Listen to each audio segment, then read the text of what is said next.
It's been 20 months since the Marshall Fire in Boulder County, the costliest wildfire in Colorado's history. We've been following Boulder's comeback since that horrible day. More than 1,000 homes burned and 2 people died. As the community rebuilds, there are questions about the money that was donated.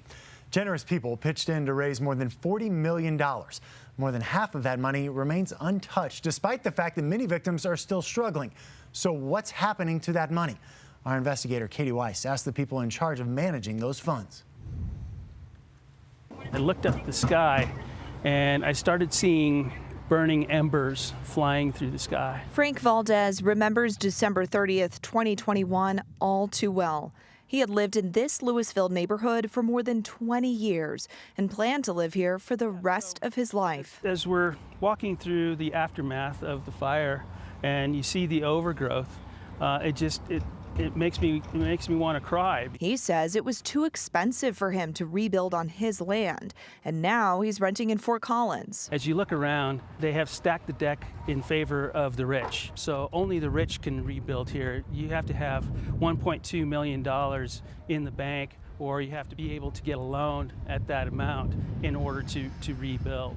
And a lot of people in this neighborhood don't have that kind of cash. Thousands of people gave more than $40 million to the Boulder County Wildfire Fund to help fire victims like Valdez. But right now, payments of $20,000 are only going to victims who are rebuilding on their property. You're not eligible if you've moved or even if your new home is still in Boulder County. Oh, it's not fair. What would you say to those families? Well, there's absolutely funds available to people who are not rebuilding. It's, again, the same place to apply for rebuild funds. You can apply for those unmet need funds. Tatiana Hernandez heads the Community Foundation Boulder County, which manages the fund. She says the rules were put in place to help bring Boulder County back to life. Where's the need? Where's the highest need? And make sure that we're distributing funds as equitably as possible. Her organization is a nonprofit that's managed dozens of funds like this for the last 3 decades. Why do you believe that your organization was chosen to be the vessel to disseminate donor funds in the 2020 wildfires, in the King Super shooting, after the Marshall Fire? Because we have the trust of our community.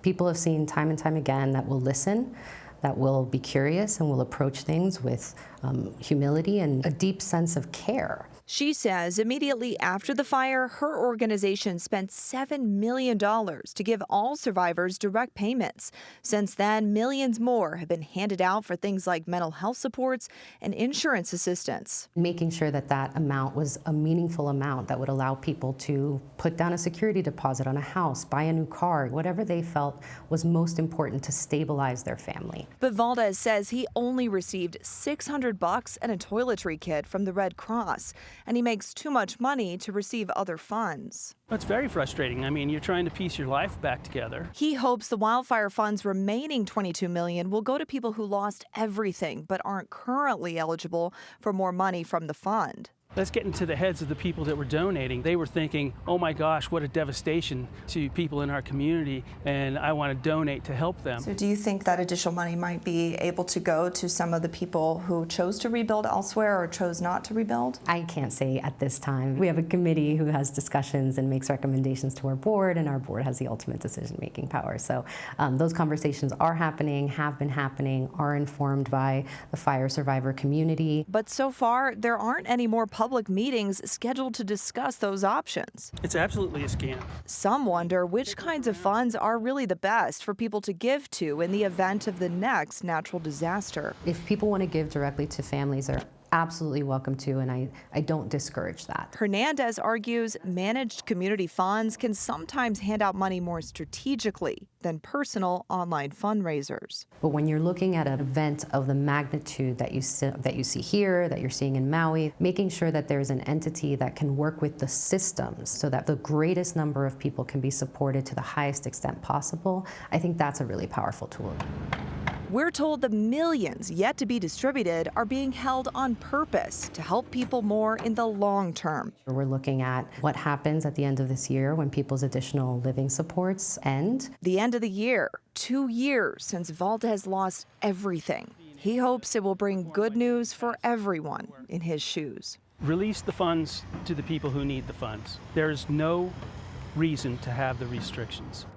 We're told the IRS is the only agency that has jurisdiction over how the foundation spends these funds. Now, the IRS says it cannot comment about a specific organization. Meanwhile, if you chose to relocate after the fire and still need help, we're putting information for you on our website on how to apply for those funds. That's on cbscolorado.com.